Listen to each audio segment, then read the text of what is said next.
कार्य राज्य सरकार के स्तर पर किया था, जिसमें हर माह 15 करोड़ लोगों को इस सुविधा का लाभ प्राप्त होता था। 2021 में जब सेकेंड वेव कोरोना महामारी की आई, तब भी राज्य सरकार ने और केंद्र सरकार ने खाद्यान्न वितरण की एक व्यवस्था प्रारंभ की। आपने देखा होगा कि 2021 में भी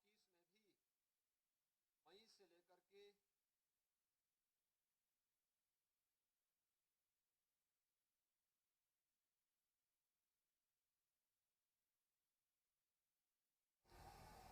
और राज्य सरकार ने जून, जुलाई, अगस्त 3 माह तक खाद्यान्न वितरण का एक कार्य प्रदेश के अंदर उन सभी जरूरतमंदों को उपलब्ध करवाने का कार्य किया था जो लोग अंत्योदय कार्ड धारक हैं या पात्र गृहस्थी के कार्ड धारक हैं।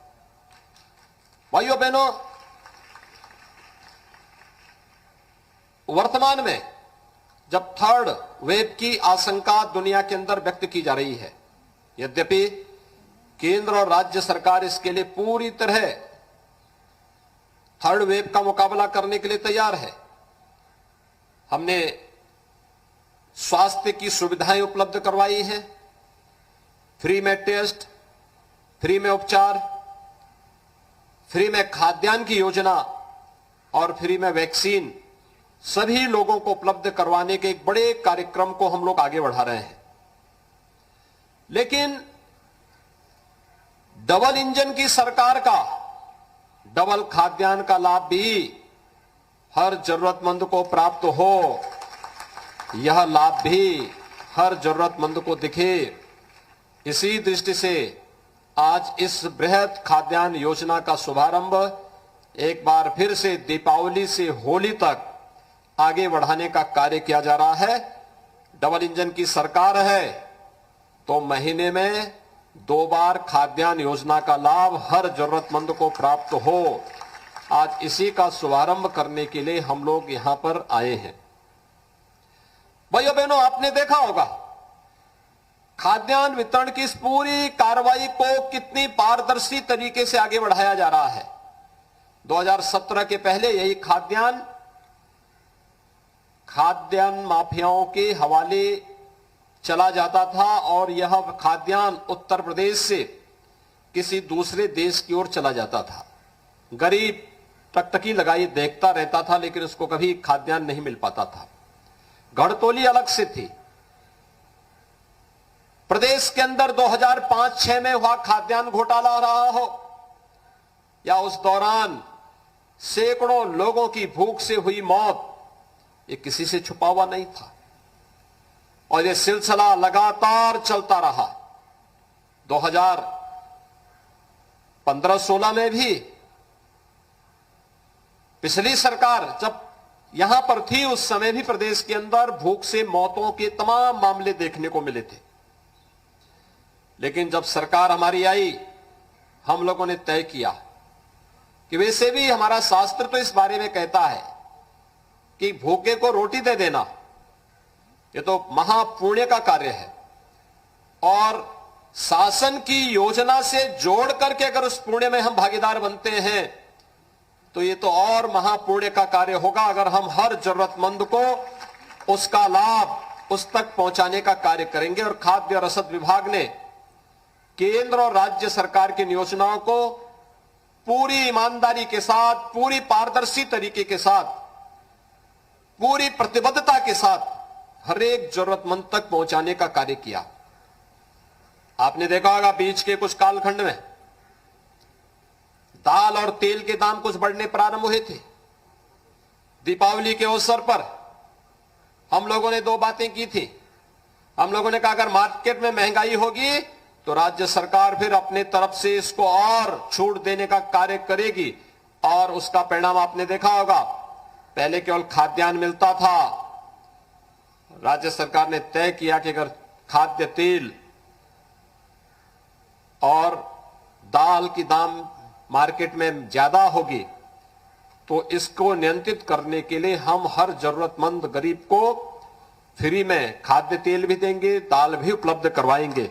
और आज जो योजना लागू की जा रही है प्रत्येक कार्ड धारक को जो अनुमन्य खाद्यान्न है, उस अनुमन्य खाद्यान्न के साथ साथ 1 किलो खाद्य तेल, 1 किलो नमक, 1 किलो अंत्योदय कार्ड धारक को 1 किलो चीनी और 1 किलो दाल भी इसके साथ उपलब्ध कराई जा रही है, और जो एकदम पैक्ड है। ये केंद्र और राज्य सरकार के द्वारा दी जाने वाली एक वह आपको एक संबल है कि कोरोना महामारी के खिलाफ देश की इस लड़ाई को हम मजबूती के साथ आगे बढ़ा सकें।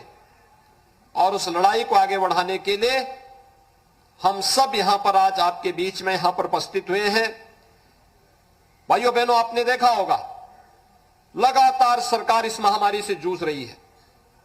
दुनिया के अंदर भारत से संपन्न तमाम देश होंगे, भारत से अच्छी स्वास्थ्य की सुविधाएं तमाम देशों में होंगी, लेकिन कोरोना प्रबंधन सबसे अच्छा भारत में, और भारत का भी सबसे अच्छा उत्तर प्रदेश में ही है। 25 करोड़ की आबादी में कोरोना छूमंतर। लेकिन इसका मतलब यह नहीं कि हम लापरवाही बरतें, इसका मतलब है हमें और भी सावधानी बरतनी है।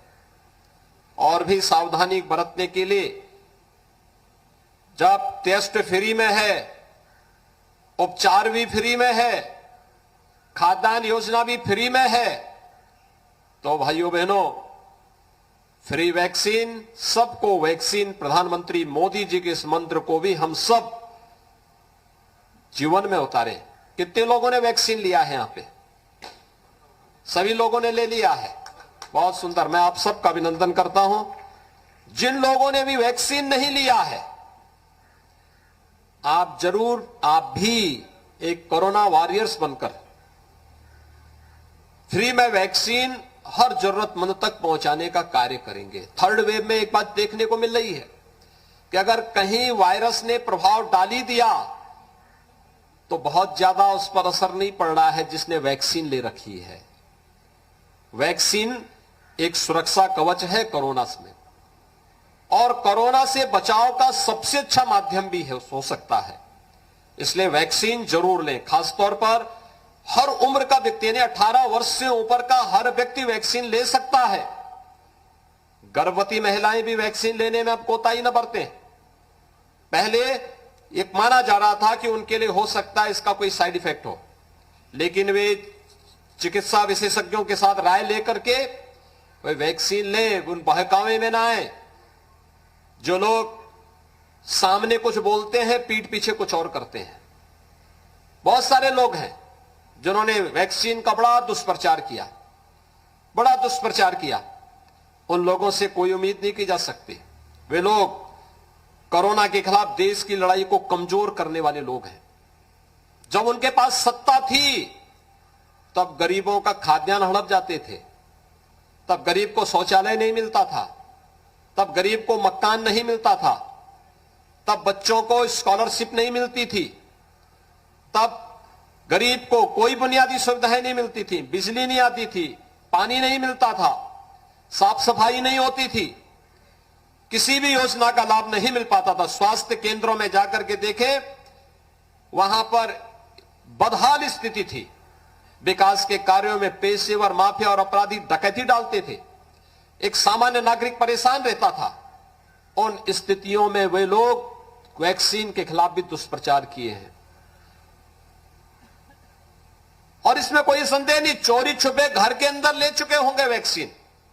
लेकिन गरीबों को बताने के लिए कि कहीं या गरीब भी अगर कहीं वैक्सीन ले लेगा तो ऐसा ना हो कि फिर बाद में उन लोगों का वनवास हमेशा के लिए वनवास हो जाए। और इसलिए बहकाने के लिए लोग तमाम प्रकार का दुष्प्रचार भी किए हैं। उस दुष्प्रचार में नहीं आना है, वैक्सीन को जरूर लेना है, और सुरक्षा कवच अपने लिए वैक्सीन के माध्यम से लेते हुए हम जीवन और जीविका को बचाने के प्रधानमंत्री मोदी जी के इस मंत्र को स्वीकार करेंगे। एक बार फिर से खाद्यान्न वितरण के आज के इस अभियान में मैं आप सभी लाभार्थी भाइयों बहनों को हृदय से बधाई देता हूं, अपनी शुभकामनाएं देता हूं, और मैं इस बात के लिए आप सबको आश्वस्त करता हूं कि राज्य सरकार आप सबके कल्याण के लिए पूरी प्रतिबद्धता के साथ, पूरी ईमानदारी के साथ कार्य करेगी और शासन की हर योजना को आपके घर तक पहुंचाने का कार्य करेगी। आप सबके प्रति मेरी शुभकामनाएं। धन्यवाद। जय हिंद। बहुत बहुत धन्यवाद माननीय।